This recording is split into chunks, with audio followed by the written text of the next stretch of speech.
Good Monday afternoon, and thank you for joining us on KARE 11 News Now. I'm Rena Sargentopoulos. The man charged in a carjacking, police chase, and crash that killed 2 innocent women makes his first court appearance. Edward Arrington, who also goes by Troy Payton, is facing state charges today of fleeing from an officer and causing death.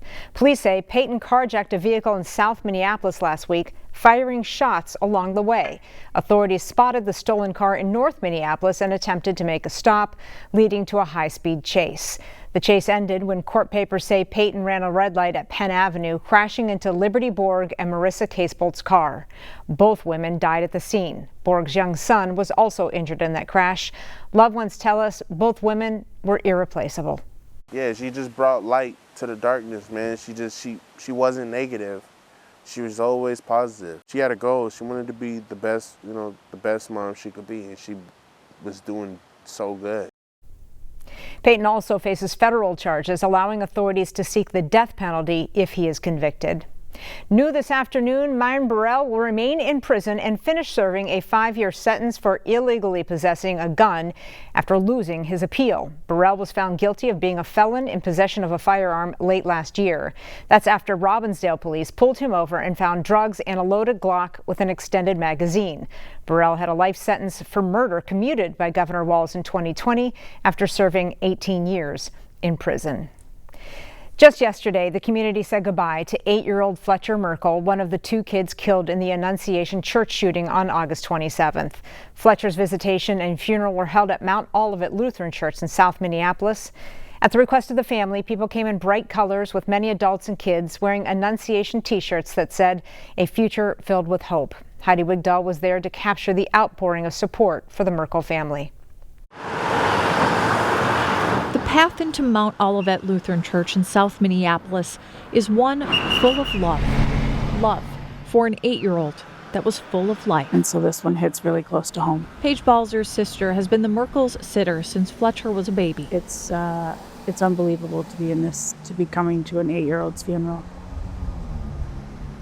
Leaving my 5-year-old at home who just started kindergarten to come to a funeral for an 8-year-old. We will remember Fletcher for the boy that he was and the joy and the love that he shared so freely. Loved ones say Fletcher lived a short but full life. I plan to honor Fletcher by living with a sense of determination and a spirit of joy.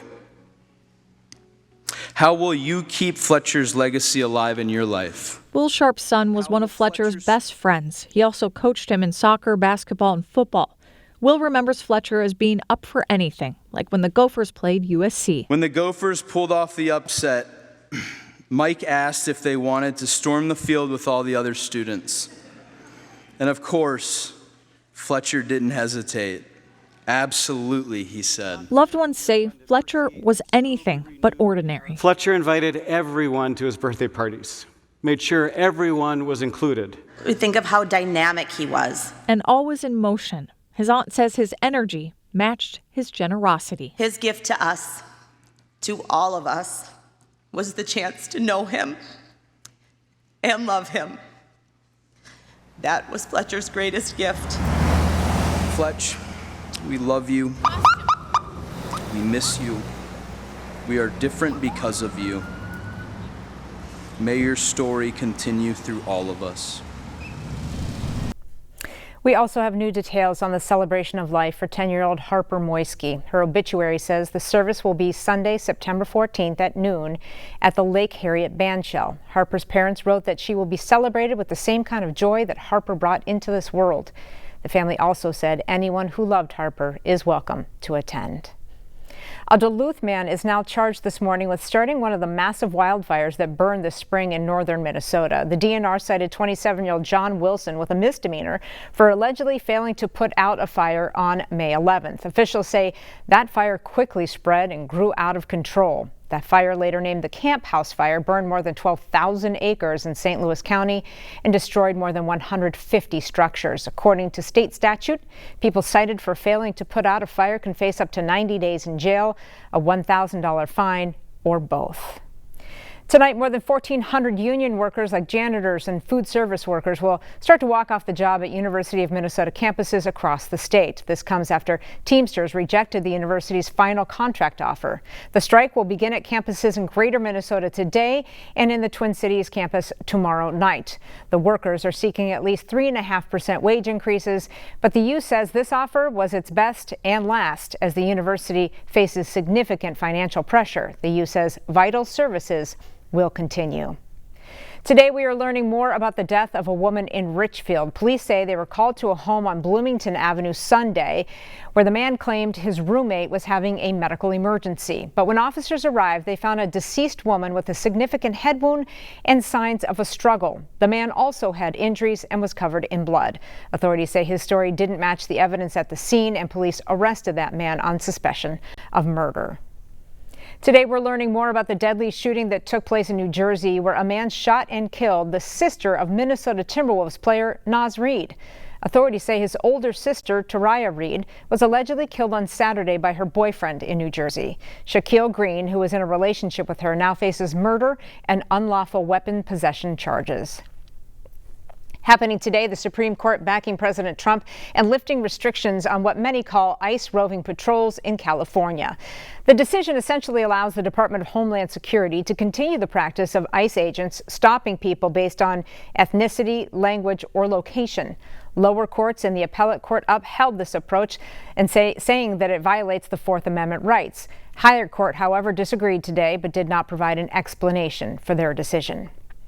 Happening today, President Trump expected to make a decision on whether to send the National Guard to Chicago, but he is taking a step back from his previous war commentary. Amy Kiley has the latest.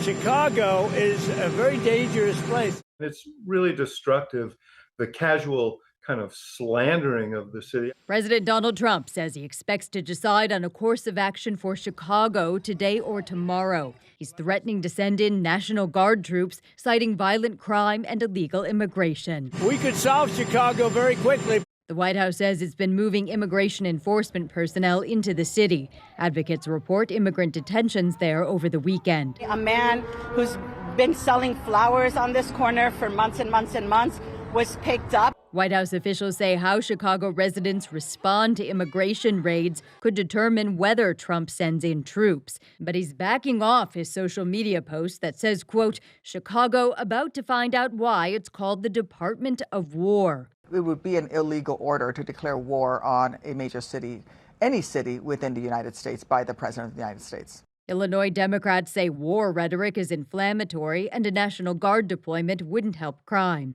Instead, several suggest federal partnerships to reduce gun violence and hire more police officers. We spent more money in Los Angeles putting the National Guard there than it cost to hire 2,000 Chicago police officers. And instead, he cut $820 million in anti-violence programs. We're going in the opposite direction. I'm Amy Kiley reporting.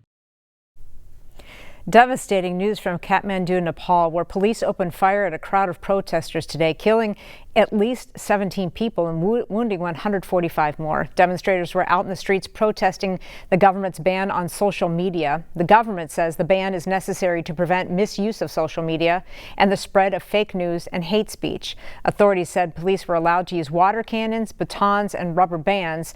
It's not clear yet what led to the excessive use of force.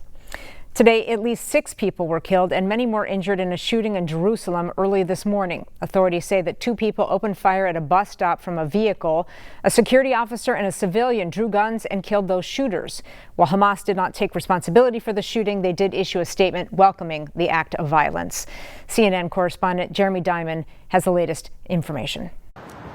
I'm in Jerusalem at the scene of what Israeli authorities are calling a deadly terrorist attack. At least 6 people were killed, more than a dozen people were wounded when 2 Palestinian gunmen opened fire on this crowded bus station that you can see right behind me. This happened very shortly after rush hour, and when paramedics arrived on the scene, they found multiple bodies that were laying on the floor in pools of blood, bullet wounds to the head, to the torso, various types of injuries. And indeed, there are still several individuals who are in the hospital hospital in serious condition. When we arrived on the scene, we still found a lot of glass, shards of glass on the floor, blood still laying on the pavement, but cleanup crews have quickly been working to clean all of that up. The Israeli Prime Minister, Benjamin Netanyahu, also making his way to the scene and describing what the Israeli response to all of this will be, and indeed already is. And that's because we've already seen Israeli security forces beginning to encircle and then raid some of the Palestinian villages from where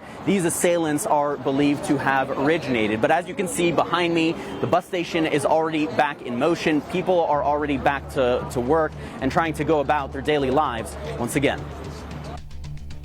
We'll be back with more news and weather after the break.